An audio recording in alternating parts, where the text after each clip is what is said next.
दोस्तों, एक बात हमेशा याद रखिएगा कि जो इंसान जैसा कर्म करता है उसको बिल्कुल वैसे ही फल मिलता है। ये अलग बात है कि किसी इंसान को अपने कर्मों का फल बहुत जल्द मिल जाता है तो किसी को मिलने में थोड़ा सा वक्त लग जाता है। आज की भी कहानी में सिम कुछ ऐसी होता है, पर जब इसका असलियत लोगों को मालूम चलता है तो वाकई में इसे सुनने के बाद हर कोई हैरान रह जाता है। नमस्कार, आदाब, मैं हसमुद्दीन और आप देख रहे हैं सफ़र क्राइम तक। आज की जो सच्ची घटना मैं आपको सुनाने वाला हूँ, ये घटना है उत्तर प्रदेश की। उत्तर प्रदेश का एक ज़िला पड़ता है कानपुर और इसी कानपुर का एक थाना पड़ता है बर्रा। बात कर रहा हूँ मैं 21 मार्च की सुबह के करीब 9 बजे के आसपास। दरअसल इसी बर्रा थाने के थाना प्रभारी भास्कर मिश्रा के नंबर पर एक व्यक्ति फ़ोन करता है और कहता है कि साहब, मेरा नाम बबलू भदौरिया है और मैं गहोई गांव का रहने वाला हूं। दरअसल बगल के पांडू नदी में एक व्यक्ति का डेड बॉडी तर रहा है, आप जल्दी से आ जाइए। चूँकि मामला काफ़ी गंभीर था, इसीलिए थाना प्रभारी भास्कर मिश्रा इस बात की जानकारी अपने सीनियर अधिकारियों को देने के बाद अपनी टीम के साथ घटनास्थल पर पहुंच जाते हैं। लेकिन पुलिस जब घटनास्थल पर पहुंचती है तो देखती है कि वहां पे पहले से ही सैकड़ों तादाद में लोग मौजूद थे। लोग तरह तरह की बातें भी कर रहे थे। कोई कह रहा था कि शायद उस व्यक्ति की पानी में डूबने की वजह से मौत हुई है, तो कोई कह रहा था कि शायद उसने आत्महत्या किया होगा। पर पुलिस जब डेड बॉडी को पानी से बाहर निकालती है तो मालूम चलता है कि उस व्यक्ति की बड़ी ही बेरहमी तरीके से हत्या की गई है। दरअसल उसके शरीर पे कपड़ा तो कोई मौजूद नहीं था, लेकिन उसके पूरे बदन पे किसी तेज धार हथियार से कई बार वार किया गया था। पुलिस जब उस डेड बॉडी के बारे में वहां पे मौजूद लोगों से पूछताछ करती है तो कोई भी व्यक्ति उस डेड बॉडी का शिनाख्त भी नहीं कर पाता है, जिससे पुलिस अंदाज़ा लगाती है कि शायद मरने वाला व्यक्ति इस इलाके का नहीं है। शायद उसकी हत्या कहीं और की गई है और डेड बॉडी को यहाँ पर लाकर ठिकाने लगाया गया है। इसीलिए पुलिस डेड बॉडी को अपने कब्जे में लेने के बाद पोस्टमार्टम के लिए भेज देती है और फिर अज्ञात अपराधियों के विरोध में धारा 302 के तहत मामला दर्ज करती है और इस केस की जांच पड़ताल करना शुरू कर देती है। थाना प्रभारी भास्कर मिश्रा करीब 4 बजे के आसपास जब अपने थाने पे पहुंचते हैं तो देखते हैं कि वहां पे पहले से ही 2 व्यक्ति बैठ करके उनका इंतजार कर रहे थे, जिसमें से एक बूढ़ा व्यक्ति था और एक जवान था। बूढ़ा व्यक्ति थाना प्रभारी भास्कर मिश्रा से कहता है कि साहब, मेरा नाम महेंद्र सिंह है और ये मेरा बेटा प्रदीप सिंह है। दरअसल हम नौबस्ता थाने के अंतर्गत घाटमपुर गांव के रहने वाले हैं। दरअसल मेरा बेटा संदीप अपनी पत्नी रेनू और बच्चों के साथ दिल्ली में नौकरी करता है। 19 मार्च को दिल्ली से ट्रेन पकड़ के कानपुर रात्रि के करीब 10 बजे के आसपास आया था और अपनी पत्नी से बातचीत भी किया था। दरअसल नौबस्ता के आशा नगर में मेरा एक नया मकान बन रहा है, संदीप को वहीं पे जाना था। लेकिन उसके बाद से संदीप ना तो मेरे नए मकान पे गया और ना ही मेरे पुराने घर पे आया। सुबह मेरी बहू फ़ोन की थी और बता रही थी कि करीब 10 बजे के आसपास मेरा उनसे बातचीत भी हुआ था। जब मेरे बेटे का कहीं कुछ पता नहीं चला, इसीलिए मैं अपने बेटे का गुमशुदगी की रिपोर्ट दर्ज कराने के लिए नौबस्ता थाने गया था। पर वहां जाने के बाद मुझे मालूम चला कि बर्रा थाने की पुलिस को एक अज्ञात डेड बॉडी मिली है। दरअसल मैं उस डेड बॉडी का फ़ोटो देखना चाहता हूँ। इधर भास्कर मिश्रा उस डेड बॉडी का फ़ोटो अपने मोबाइल में रखे ही थे, इसलिए उस फ़ोटो को महेंद्र सिंह को दिखाते हैं। महेंद्र सिंह जब उस फ़ोटो को देखता है तो देखने के बाद तुरंत ही रोने लगता है। महेंद्र के साथ साथ उसका बेटा प्रदीप भी रोने लगता है। दरअसल मरने वाला व्यक्ति कोई और नहीं बल्कि महेंद्र का ही बेटा संदीप सिंह था। संदीप की डेड बॉडी की जब शिनाख्त हो जाती है, इस बात की जानकारी जब महेंद्र के परिवार वालों को मालूम चलता है, पूरे घर में कोहराम मच जाता है। महेंद्र पुलिस वालों से कहता है कि साहब, मेरे बेटे की पत्नी रेनू भी दिल्ली से घर वापस आ गई है। पुलिस जब महेंद्र से संदीप की हत्या के बारे में पूछताछ करती है तो महेंद्र पुलिस वालों को जवाब देता है कि साहब, मेरे बेटे का किसी के साथ में कोई दुश्मनी भी नहीं था। इसीलिए पुलिस अब सच्चाई जानने के लिए अपने टीम के साथ महेंद्र के घर पे जाती है और संदीप की पत्नी रेनू से पूछताछ करती है। रेनू पुलिस वालों को बताती है कि साहब, मेरे पति 19 मार्च को दिल्ली रेलवे स्टेशन से ट्रेन पकड़ करके रात्रि के करीब 10 बजे के आसपास कानपुर रेलवे स्टेशन पे पहुंचे थे। उन्होंने मुझसे वीडियो कॉल बातचीत भी किया था। फिर करीब रात्रि के 12 बजे के आसपास भी जब वो नौबस्ता पहुंच गए थे, मुझे फ़ोन किए थे और बता रहे थे कि यहाँ से आशा नगर जाने के लिए मुझे कोई सवारी नहीं मिल रही है, इसीलिए मैं पैदल ही जा रहा हूँ।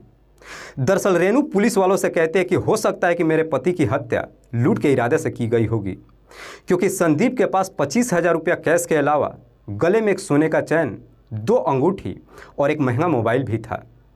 हालांकि लूट के इरादे से हत्या की बात जब कहती है, पुलिस इस बात को मानने के लिए तैयार नहीं होती है, क्योंकि पुलिस को भी लगता है कि अगर लुटेरे लूट के इरादे से संदीप की हत्या किए होते तो संदीप की इतनी बेरहमी तरीके से हत्या नहीं करते।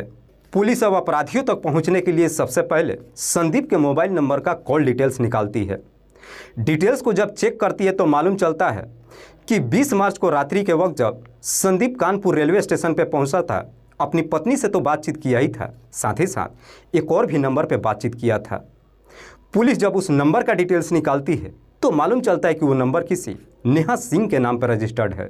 नेहा जिसकी उम्र है लगभग 28 साल, जो तिलसड़ा गांव की रहने वाली है। पुलिस जब नेहा के मोबाइल नंबर का कॉल डिटेल्स निकालती है तो मालूम चलता है कि 20 मार्च को रात्रि के वक्त नेहा ने एक नंबर पे मैसेज भेजा था, जिस पे लिखा था कि तुम घर पे आ जाओ, आज उसका काम तमाम करना है। पुलिस जब उस नंबर का डिटेल्स निकालती है जिस नंबर पे नेहा ने मैसेज भेजा था, तो मालूम चलता है कि वो नंबर किसी परवीन कुमार श्रीवास्तव के नाम पर रजिस्टर्ड है। दरअसल परवीन, जिसकी उम्र है लगभग 27 साल के आसपास, जो पटेल नगर का रहने वाला है। पुलिस को जैसे इस तरह की डिटेल्स मिल जाती है, पुलिस इसी डिटेल्स के आधार पर 22 मार्च को परवीन के घर से उसे अपनी हिरासत में ले लेती है और फिर परवीन से संदीप की हत्या के बारे में पूछताछ करती है। परवीन भी बिना किसी सख्ती दबाव के अपना जुर्म ही नहीं कबूल करता है, बल्कि इस हत्या की पूरी कहानी भी बता देता है। दरअसल इस कहानी की शुरुआत होती है घटना से ठीक लगभग 5 साल पहले। संदीप के पिता महेंद्र सिंह, जो अपने गांव के काफ़ी प्रतिष्ठित व्यक्ति हैं। महेंद्र सिंह के परिवार में उनकी पत्नी मालती के अलावा 4 बच्चे हैं, जिसमें 2 बेटियां और 2 बेटे। महेंद्र अपनी दोनों बेटियों की शादी भी कर चुके हैं। सबसे छोटा बेटा है संदीप। संदीप अपने ही इलाके से जब अपनी पढ़ाई कंप्लीट कर लेता है, उसके बाद से इलेक्ट्रिक में डिप्लोमा की कोर्स करता है। हालांकि जब उसकी पढ़ाई कंप्लीट हो जाती है, संदीप सरकारी नौकरी की भी कोशिश करता है, पर उसे नौकरी नहीं मिलती है। इसीलिए संदीप अपने पिता से बात करने के बाद इसी नौबस्ता में अपना एक इलेक्ट्रिक का शॉप खोल लेता है और समय के अनुसार दुकान भी ठीक ठाक चलने लगता है। एक दिन दुकान पर ही संदीप की मुलाकात रेणु सिंह से होती है। रेणु, जिसकी उम्र है लगभग 22 साल, जो देखने में बेहद ही खूबसूरत है। दरअसल रेणु के माता पिता बहुत साल पहले इस दुनिया को छोड़ के जा चुके हैं। रेणु अपने इकलौते भाई के साथ रहती है, जिसका नाम है अजय। अजय जो एक ऑटो चालक है। संदीप और रेणु की जब पहली बार मुलाकात होती है, पहली मुलाकात में दोनों एक दूसरे को पसंद कर लेते हैं और फिर संदीप और रेणु के बीच में प्रेम प्रसंग शुरू हो जाता है। दोनों के बीच में जब प्रेम प्रसंग शुरू होता है, जब मौका मिलता है, एक दूसरे से मुलाकात भी करते हैं। लेकिन रेणु और संदीप दोनों एक दूसरे के इतने करीब आ जाते हैं कि आखिरकार अब शादी करने का फैसला कर लेते हैं। तभी इस बात की जानकारी दोनों के परिवार वालों को मालूम चल जाता है और दोनों का परिवार ही इस रिश्ते का खिलाफ हो जाता है। इसीलिए एक दिन मौका देख करके संदीप और रेणु घर छोड़ करके भाग जाते हैं। पर रेणु जैसे ही अपना घर छोड़ करके फरार होती है, उसका भाई अजय थाने में जाकर संदीप के नाम पर नामजद मुकदमा दर्ज करा देता है। मुकदमा जब दर्ज हो जाती है, उसके बाद से पुलिस भी संदीप के पिता महेंद्र सिंह और भाई को गिरफ्तार कर लेती है। इधर इस बात की जानकारी जब संदीप को मालूम चलता है कि पुलिस ने उसके पिता और भाई को गिरफ्तार कर ली है, आखिरकार मजबूर होकर एक दिन रेणु को लेकर के थाने में हाजिर हो जाता है। हालांकि पुलिस थाने में ही दोनों पार्टी से समझौता भी करा देती है, पर बावजूद इसके संदीप रेणु को ले जाकर के आर्य समाज में शादी कर लेता है। उसके बाद से पत्नी बनाकर अपने घर में रहने लगता है। धीरे धीरे जब 1 साल का समय गुजरता है, एक दिन संदीप अपने मामा के घर जाता है। संदीप के मामा के घर है हमीरपुर में। संदीप जब अपने मामा के घर पे जाता है तो वहीं पे संदीप की पहली बार मुलाकात नेहा सिंह से होती है। नेहा, जो संदीप के मामा के घर के ही पड़ोस की रहने वाली है, दोनों के घर में अच्छा खासा तालमेल मिलता है। इसीलिए नेहा भी अक्सर संदीप के मामा के घर भी आ जाया करती थी। नेहा अपने 3 भाई बहनों में सबसे बड़ी है। नेहा के पिता का नाम है हाकिम सिंह। नेहा और संदीप की जब मुलाकात होती है, उसके बाद से संदीप और नेहा के बीच में भी प्रेम प्रसंग शुरू हो जाता है। पर नेहा और संदीप के बीच में जब प्रेम प्रसंग शुरू होता है, इस बात की जानकारी संदीप की पत्नी रेणु को कभी नहीं मालूम चलता है। पर जैसे ही कुछ दिन का समय गुजरता है, आखिरकार एक दिन इस बात की जानकारी नेहा के पिता हाकिम सिंह को मालूम चल जाता है। हाकिम सिंह को जैसे ही अपनी बेटी की करतूतों के बारे में मालूम चलता है, आनन फानन में अपनी बेटी की शादी रणवीर सिंह से कर देता है। रणवीर सिंह जो तिलसड़ा गांव का रहने वाला है उसके बाद से नेहा शादी करने के बाद अपनी ससुराल चली जाती है। नेहा भले ही शादी करके अपने ससुराल तो चली जाती है, लेकिन बावजूद इसके संदीप उसका पीछा नहीं छोड़ता है, बल्कि नेहा से मुलाकात करने के लिए उसके ससुराल भी जाना शुरू कर देता है। इस बारे में नेहा का पति रणवीर सिंह जब उससे पूछताछ करता है तो नेहा भी अपने पति से झूठ बोल देती है कि संदीप मेरा दूर का रिश्तेदार है। पर जैसे ही 1 साल का समय गुजरता है, इधर अब संदीप का दिल्ली शहर में रिलायंस कंपनी में नौकरी मिल जाती है। इसीलिए संदीप अपनी पत्नी को लेकर के दिल्ली शहर में आ जाता है और एक किराए का कमरा में लेकर रहने लगता है। दिल्ली शहर में आने के बाद से संदीप और रेणु का कभी मुलाकात नहीं हो पाता है। पर जैसे ही 1 साल का समय गुजरता है, संदीप भी एक बच्चे का बाप बन जाता है और नेहा भी एक बेटे को जन्म दे देती है। पर नेहा का बच्चा जब इस दुनिया में आता है, उसके बाद से नेहा भी अपने पति के ऊपर दबाव डालने लगती है कि तुम भी शहर में जाकर कोई नौकरी कर लो। रणवीर भी आखिरकार अपनी पत्नी की बात मान लेता है और एक दोस्त की मदद से उसे भी गाजियाबाद में एक प्राइवेट कंपनी में नौकरी मिल जाती है। उसके बाद से रणवीर भी अपनी पत्नी नेहा और बच्चे को लेकर गाजियाबाद में रहने लगता है। लेकिन नेहा जब गाजियाबाद में रहने लगती है, इस बात की जानकारी संदीप को मालूम चल जाता है। संदीप को जब मालूम चलता है कि नेहा गाजियाबाद में आकर के रह रही है, इस प्रकार से खुश हो जाता है कि आखिरकार एक दिन मौका निकालकर नेहा के घर पे पहुंच जाता है। बरसों बाद नेहा और संदीप की जब मुलाकात होती है, दोनों एक दूसरे को देखकर इतना काफ़ी खुश होते हैं कि आखिरकार इनका पुराना प्यार भी याद आ जाता है। उसके बाद से अब संदीप अक्सर नेहा के घर पे जाना शुरू कर देता है। नेहा का पति रणवीर जब भी ड्यूटी चला जाता है, उसके बाद से संदीप नेहा के घर पे जाता है और फिर पहले के जैसे ही नेहा के घर के अंदर ही दोनों के बीच में संबंध भी बनना शुरू हो जाता है। एक बार जब ये सिलसिला शुरू होता है, उसके बाद से कभी रुकने का नाम ही नहीं लेता है। एक दिन संदीप जब नेहा से मुलाकात करने के लिए उसके घर पे जाता है और घर के अंदर ही जब दोनों के बीच में संबंध बनता है, संदीप धोखे से उस पल का कुछ फोटो और वीडियोस अपने मोबाइल में कैप्चर कर लेता है। कुछ दिन तो ठीक ठाक चलता है, पर जैसे ही कुछ महीने का समय गुजरता है, अब नेहा को संदीप का उसके घर पे आना जाना बिल्कुल ठीक नहीं लगता है। इसलिए नेहा एक दिन संदीप को साफ साफ मना कर देती है। पर नेहा जैसे ही उसे अपने घर पे आने से मना करती है, संदीप नेहा को उस फोटो और वीडियोस को दिखाकर ब्लैकमेल करने लगता है। कहता है कि अगर तुम मुझसे मुलाकात नहीं करोगी तो मैं ये फ़ोटो और वीडियो सोशल मीडिया पे डाल दूंगा। फ़ोटो और वीडियो जब नेहा देखती है तो देख करके नेहा भी एकदम से डर जाती है और आखिरकार मजबूर होकर अपने आप को संदीप के हवाले कर देती है। उसके बाद से संदीप नेहा का शोषण करने लगता है।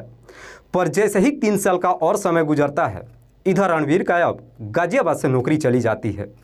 इसीलिए रणवीर अपनी पत्नी नेहा को लेकर तिलसड़ा गांव में आ जाता है। तब तक नेहा का बच्चा भी लगभग 4 साल का हो चुका था। गांव में आने के बाद नेहा अपने पति के ऊपर दबाव डालने लगती है कि मैं अपने बेटे को सरकारी स्कूल में नहीं पढ़ाऊंगी, बल्कि मैं उसे किसी इंग्लिश मीडियम स्कूल में पढ़ाना चाहती हूं। इसीलिए मैं चाहती हूं कि बड़ा इलाके में एक किराए का कमरा ले लिया जाए। किराए का कमरा लेने की जब बात कहती है, रणवीर भी अपनी पत्नी की बात मान लेता है और बड़ा इलाके में एक किराए का कमरा ले लेता है। जिस किराए के घर में रहता है उसके मालिक का नाम है वैभव मिश्रा, जो एक समाजवादी पार्टी का नेता है। वहाँ पे जब नेहा अपने बच्चे के साथ किराए के कमरे में रहने लगती है, बगल के ही एक इंग्लिश मीडियम स्कूल में दाखिला भी करा देती है। इधर रणवीर की नौकरी तो जा चुकी थी, इसीलिए कभी वो अपनी पत्नी के साथ रहता है तो कभी महीनों दिन तक अपने घर पे आके रहता है। बर्रा इलाके में जब नेहा रहने लगती है, वहीं पे नेहा की मुलाकात परवीन श्रीवास्तव से होती है। दरअसल परवीन श्रीवास्तव जो समाजवादी पार्टी के नेता वैभव मिश्रा का ड्राइवर था और उस घर का किराया भी वसूली करता था।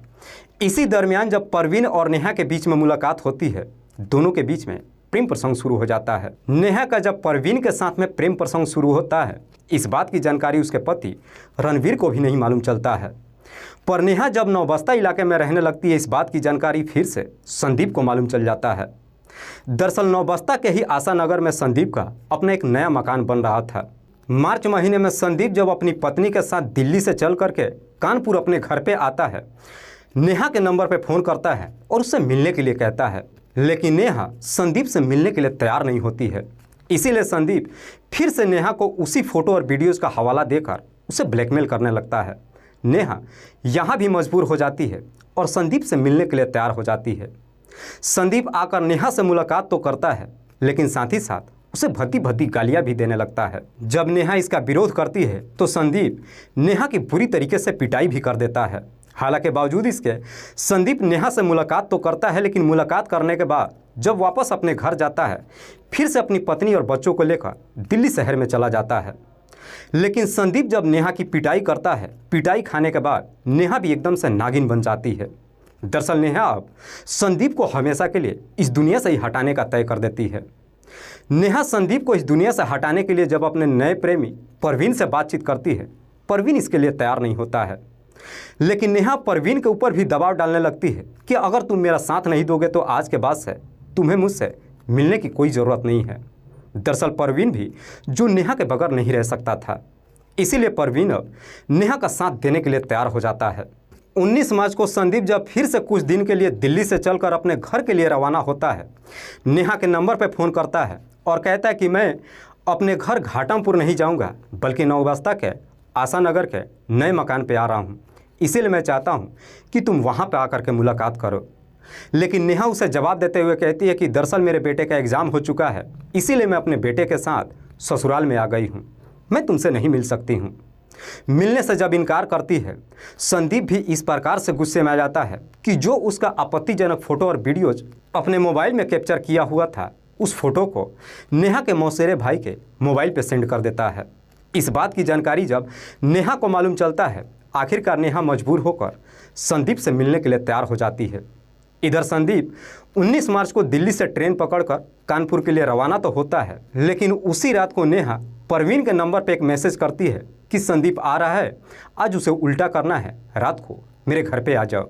इधर परवीन भी जब नेहा के घर के लिए निकलता है तो अपने साथ अपने एक दोस्त देवेंद्र नागर को ले लेता है। नेहा भी अकेले अपने ससुराल से चलकर नौबस्ता पहुंच जाती है।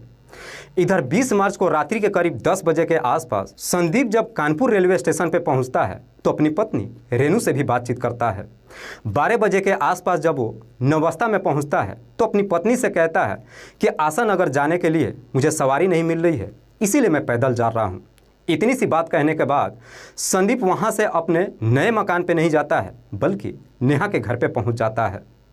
लेकिन संदीप जब नेहा के घर पे जाता है तो रास्ते से ही कुछ शराब की बोतलें और खाने पीने की चीज़ें भी खरीद लेता है। इधर नेहा के घर पे परवीन जब अपने दोस्त के साथ में पहुंचता है तो नेहा दोनों को अपने घर के छत पे छुपा देती है। करीब 1 बजे के आसपास संदीप जब नेहा के घर पे जाता है, पहले शराब पीता है और फिर पहले के जैसे ही नेहा के साथ में संबंध भी बनाता है। पर जैसे ही संदीप की अपनी हवस पूरी हो जाती है, उसके बाद से नेहा के घर के अंदर ही गहरी नींद में सो जाता है। करीब 2 बजे के आसपास नेहा वहाँ से चुपके से उठती है और छत पे जाकर के परवीन और उसके दोस्त को बुलाकर नीचे लेकर आती है।